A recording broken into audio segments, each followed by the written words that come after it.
सध्या मी उपस्थित आहे मुंबईच्या आझाद मैदानात आणि आपण इथे पाहिलं तर महाबोधी बुद्ध विहार असेल, गिरणी कामगार असेल आणि व्यसनमुक्ती मोर्चा असेल, मातंग समाज असेल यांच्या वतीने आंदोलन सुरू करण्यात आहे। आपल्यासोबत बातचीत करण्यासाठी राष्ट्रवादीचे माजी मंत्री आणि आमदार जयंत पाटील सर काय सांगणार, आज तिथे खूप आंदोलन आहे, आपण भेटी गाठी घेतात, गिरणी कामगारांचं पण आंदोलन सुरू आहे, कशा प्रकारे आझाद मैदानात या इतकी आंदोलन चालू आहेत। आंदोलन गोरगरीब सामान्य माणसांपासून गिरणी कामगारांपर्यंत सगळे करतायत आणि दुर्दैवाने सरकारचं या कोणत्याच प्रश्नाकडे लक्ष नाही। आता फार मोठा ज्वलंत पर्यावरणाचा प्रश्न आहे, रामचंद्र डोंगर, भंडारा डोंगराच्या शेजारचा, त्याच्या सभोवताली सगळी MIDC साठी जमीन ताब्यात घेऊन ते उत्खनन करून सपाटीकरण करण्याचं काम चालू आहे।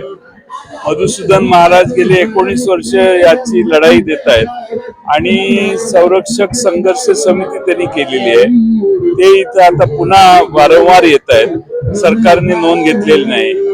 गिरणी कामगारांचा प्रश्न ते अनेक वर्ष ज्वलंत आहे, त्याकडे सरकारचं लक्ष नाही। हे कुठेही इथं जे समाजात इथं फिरल्यावर कळेल की समाजात खाली किती अस्वस्थता आहे आणि खाली तळागाळातला माणूस किती अस्वस्थ झालेला आहे, हे या आझाद मैदानातल्या या आंदोलनावरून दिसतं। अधिवेशन चालू आहे, या गिरणी कामगारांचा मुद्दा असेल, तिसरी पिढी आहे, त्यांना मुंबईत घरं भेटत नाही, कशा प्रकारे आपण तिथे मुद्दा गिरणी कामगारांचाही प्रश्न आम्ही मांडू, इथं रामचंद्र डोंगराचाही प्रश्न मांडू, आमच्या संग्रही शिक्षकांचा शिक्षणाचा समग्र शिक्षणाचाही प्रश्न मांडू। आम्ही हे सगळे प्रश्न नक्की विरोधी पक्षाच्या वतीने घेऊ।